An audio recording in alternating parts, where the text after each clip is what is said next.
নমস্কার, আমি বসুমিত্র দাস। আজকের টপিকে বলবো একটা অন্য বিষয় নিয়ে। আপনারা দীর্ঘদিন ধরে দেখেছেন বাচ্চাদের বিভিন্ন রকম, অর্থাৎ জেনারেলভাবে বড়দেরও অনেক রোগ ব্যাধি নিয়ে বলেছি। আজকে একটা নতুন টপিক নিয়ে আলোচনা করব, এই কিছু সবজির ব্যাপার নিয়ে। যেমন সবজির মধ্যে আমরা বিশেষ করে যারা রান্নাতে খাই ধনেপাতা। এই ধনেপাতা খাওয়ার ক্ষেত্রে অনেকের অনীহা আছে, অনিচ্ছা অনীহা ভাব থাকে। ধনেপাতার নাম শুনলেই যেন কেমন যেন একটা লাগে, ধনেপাতার গন্ধটা শুনলে যেন কেমন একটা লাগে। এই ধনেপাতার প্রতি যে অনীহা ভাব, কেন অনীহা ভাবটা কেন? ধনেপাতাটা বা খাওয়া হয় কেন? তরকারিটা কি শুধু কেবলমাত্র সুস্বাদু বা ভালো একটু টেস্ট লাগবে বলে কি খাওয়া হয়, বা সবাই রান্নায় দেয় বলে কি আমরা দেবো? এর কিছু গুণাগুণ আছে না নেই, এই সম্পর্কে আজ আলোচনা করব। দেখুন, ধনেপাতা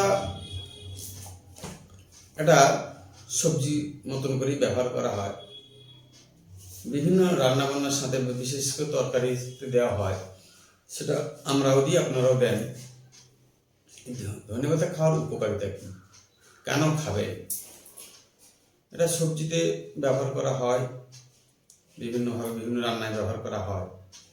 প্রথম গুণাগুণ হলো রক্তে শরীরে কার্বোহাইড্রেট অর্থাৎ শর্করা এর মাত্রাকে নিয়ন্ত্রণ করে।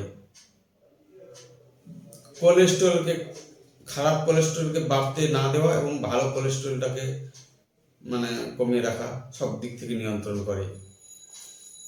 তারপরে রক্তে যে চাপ, অর্থাৎ রক্তের চাপ নিয়ন্ত্রণ করে। মস্তিষ্কে নার্ভ সচল রাখতে সাহায্য করে এবং শরীরে রক্ত তৈরিতে সাহায্য করে। এই যে উল্লেখযোগ্য যেসব কাজগুলি আছে, তার মধ্যে এগুলো সব কাজগুলোকেই ধনেপাতা সহায়তা করে।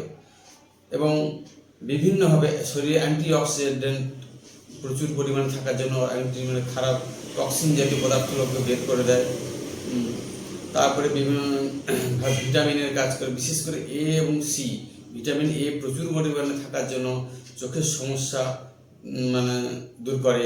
সি প্রচুর পরিমাণে থাকার জন্য মুখের ভিতরে ঘা, মাড়িতে ব্যথা, রক্ত পড়া, এগুলো থেকে দূর করে। এবং হিমোগ্লোবিনের পরিমাণ প্রচুর পরিমাণে বাড়ায়, সেই জন্য আয়রনের ঘাটতিটা মেটাতে সাহায্য করে।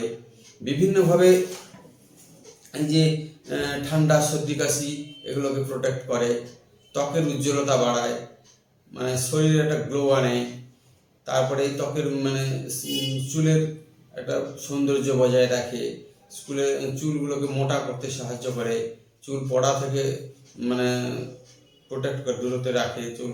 অল্প বয়সে চুল পেকে যাওয়া, চুল পড়া, অতিরিক্ত চুল পড়া, এগুলোকে প্রোটেক্ট করে। বিভিন্নভাবে এই ধনেপাতার যে ভূমিকা রয়েছে, আরও উল্লেখযোগ্য বিশেষ বিশেষ ভূমিকা রয়েছে। সুগার নিয়ন্ত্রণ করে, একটু পরিমাণ মতো যদি কেউ ধনেপাতা খায়, সেখানে ইনসুলিনের ঘাটতিটা মেটায়।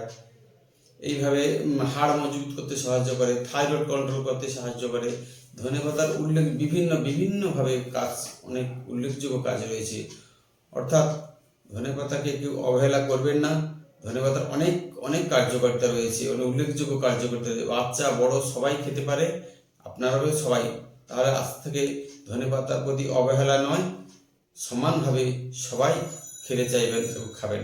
আজকে এই পর্যন্ত, দেখা হবে পরের টপিক।